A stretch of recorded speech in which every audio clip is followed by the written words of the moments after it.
नमस्कार, DNP India में आपका स्वागत। मैं हूं आपके साथ राहुल चौधरी और हमारे साथ हैं राष्ट्रीय लोकदल के राष्ट्रीय प्रवक्ता अजय वीर सिंह जी। देखिए, यूपी में उपचुनाव ने दस्तक दे दी है। 10 विधानसभा सीटों पर उपचुनाव होना है। दूसरी ओर अगर हम बात करें तो संसद में पहला सत्र चल रहा है 18वीं लोकसभा का, जो कि सत्र एकदम हंगामे भरा वाला रहा है। लगातार ये आरोप लगाए जा रहे हैं विपक्ष की तरफ से कि बीजेपी ने संविधान को खत्म करने की कोशिश की, लेकिन इस चुनाव में जनता ने हमारा साथ दिया। हम विपक्ष मजबूत हुआ और हमने संविधान को खत्म होने से बचा लिया। तो आज इन्हीं सब बातों पर चर्चा करेंगे। पहले राहुल गांधी ने ये आरोप लगाए कि देखिए बीजेपी सब कुछ खत्म करना चाहती है, और उसके बाद अखिलेश यादव ने भी जनता को यह कहा कि आपका आभार है कि आपने देश के संविधान को खत्म होने से बचा लिया। आज इन्हीं बातों पर चर्चा करने के लिए हम यहां पर अजय वीर जी के साथ में मौजूद हैं। बहुत स्वागत है सर आपका। धन्यवाद आपका बहुत बहुत। तो अजय वीर जी, पहले तो बताइए, ये जो उपचुनाव का देखिए दौर शुरू होने वाला है, तो कैसी तैयारी है पार्टी की? कहीं कहीं खबरें इस तरह की भी आ रही हैं कि बीजेपी और आरएलडी, खासकर ये पश्चिमी उत्तर प्रदेश की जो सीटें हैं, उनको लेकर के अभी तालमेल नहीं बैठ पा रहा है। राहुल जी, देखिए, उत्तर प्रदेश में 10 विधानसभाओं पर उपचुनाव होना है जी। और एनडीए गठबंधन पूरी 10 सीटों पर जीतने का काम करेगा। हमने अपनी रणनीति बनानी शुरू कर दी है और कितनी सीट पर कौन लड़ेगा ये तो राष्ट्रीय नेतृत्व तय करेगा, लेकिन हमारे राष्ट्रीय लोकदल के संगठन ने जो उत्तर प्रदेश की सीटें हैं उन पर प्रभारी नियुक्त कर दिए हैं और संगठन के जो भी लोग हैं वो सब सक्रिय हो गए हैं। और निश्चित रूप से जैसे ही उपचुनाव की घोषणा होगी, एनडीए के प्रत्याशी मजबूती से चुनाव लड़ेंगे और जो विपक्ष ने एक आडंबर रचने का काम लोकसभा के चुनाव में किया था और जनता को बहकाने का काम ये किया था कि वो संविधान बदल देंगे अगर ये सत्ता में आ गई, तो अब उपचुनाव में हम जनता को समझाएंगे और जनता जान चुकी है कि ये हम विपक्ष के बहकावे में आ गए थे। उपचुनाव में 10 की 10 सीट एनडीए जीतने का काम करेगा। देखिए, 10 की 10 सीटें यूपी की एनडीए जीतने का काम करेगा, ऐसा आप कह रहे हैं, लेकिन आपको नहीं लगता कि ये अखिलेश यादव और राहुल गांधी जी अभी भी संविधान की कॉपी लिए घूम रहे हैं? शपथ उन्होंने ली तो संविधान की कॉपी साथ में लेकर के ली और कह रहे हैं कि देखिए संविधान को बचाने वाले तो हम ही हैं। इस तरह की बातें अगर चल रही हैं तो ये नैरेटिव अभी भी लोगों के दिमाग में है कि भैया अगर बीजेपी को वोट दिया तो आप जो फायदा आपको मिल रहा है संविधान से, आरक्षण से, वो नहीं मिलेगा। देखिए, उत्तर प्रदेश में भारतीय जनता पार्टी और एनडीए की सरकार है। उत्तर प्रदेश की जनता जानती है कि 10 विधानसभाओं के जीतने से या हारने से संविधान पर कोई फर्क नहीं पड़ने वाला है। तो जो ये नैरेटिव एक विपक्ष ने लोकसभा के चुनाव में बनाया था, उसी को ये लेकर अभी तक आगे चल रहे हैं। संविधान की धज्जियां उड़ाने का काम अगर किसी ने किया था तो आपातकाल लगाकर कांग्रेस ने किया था, और वही कांग्रेसी संविधान की प्रतियां लोकसभा में लहराने का काम करते हैं। तो मैं कांग्रेस के अपने साथियों से पूछना चाहता हूं कि आप किस मुंह से संविधान की रक्षा करने की बात करते हो जब कि आपके नेताओं ने आपातकाल लगाकर संविधान की धज्जियां उड़ाने का काम किया था। ये देखिए, विपक्ष साथ में होने के बावजूद भी इस बार ये जताने की कोशिश की जा रही है कि बीजेपी बिल्कुल फेल है।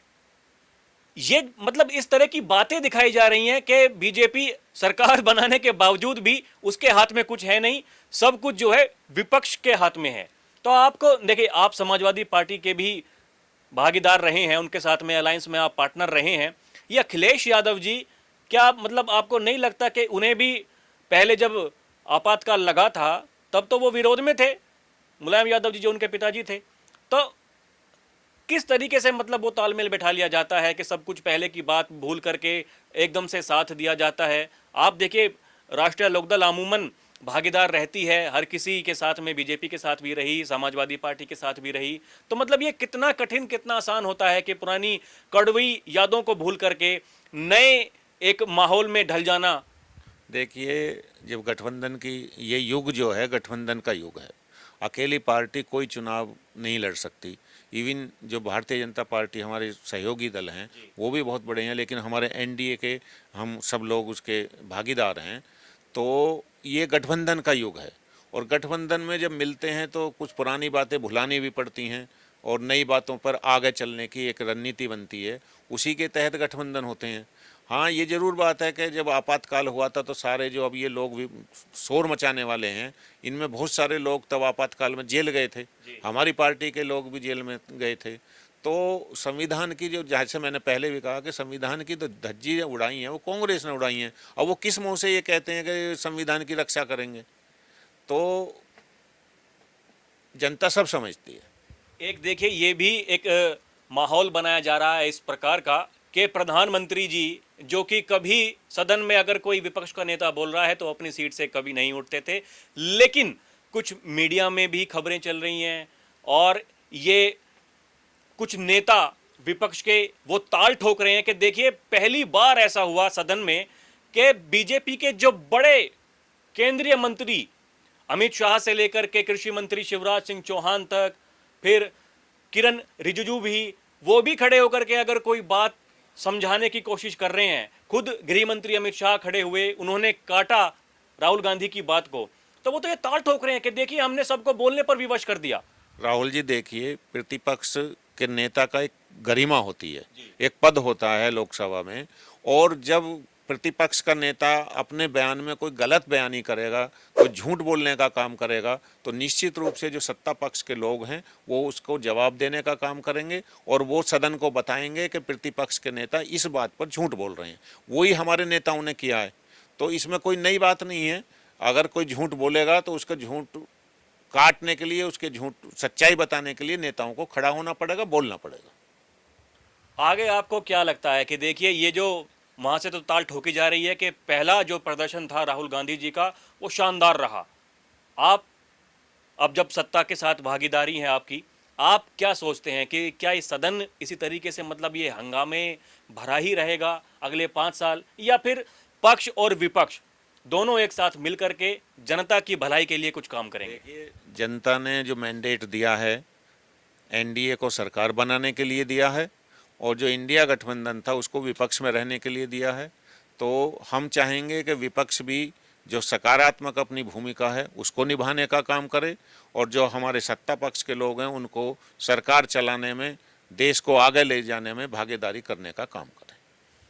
आखिरी प्रश्न मेरा आपसे ये, देखिए अब मंत्रिमंडल तय हो चुका है, शपथ ग्रहण भी हो चुका है सांसदों का, लेकिन पश्चिमी उत्तर प्रदेश में किसानों की मैं बात करूं तो बहुत सारे गन्ना मिल ऐसे हैं जो कि शिकायत के घेरे में रहते हैं हमेशा, और वो अभी भी हैं। क्या लोकदल की तैयारी रहेगी कि उन पर कार्रवाई की जाए और जो किसान परेशान हैं, जिनका गन्ना भुगतान नहीं हो रहा है, उनके लिए उचित कदम किस तरीके से उठाए जाएंगे? देखिए, हम उत्तर प्रदेश की सरकार में साझेदार हैं।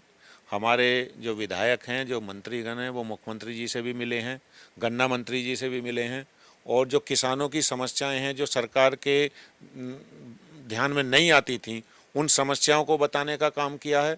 और जहां तक गन्ने भुगतान की बात है, गन्ना भुगतान के लिए भी गन्ना मंत्री जी से मिलकर हमारे विधायकों ने ये उन्हें समझाने का काम किया है कि मिल पर दबाव बनाया जाए और किसानों का जो गन्ने का भुगतान है वो उन्हें समय से किया जाए। बहुत बहुत धन्यवाद सर हमसे बात करने के लिए। तो देखा आपने जिस तरीके से यहाँ पर ये बात कही जा रही है कि केवल विपक्ष ही है जो कि संविधान को बचा सकता है। अजय वीर जी ने ऐसा कहा कि देखिए ये एक नैरेटिव सेट किया गया चुनाव से पहले, और जो विपक्षी दल हैं, जो उनके घटक दल हैं, वो आज भी यही नैरेटिव आगे बढ़ाना चाहते हैं।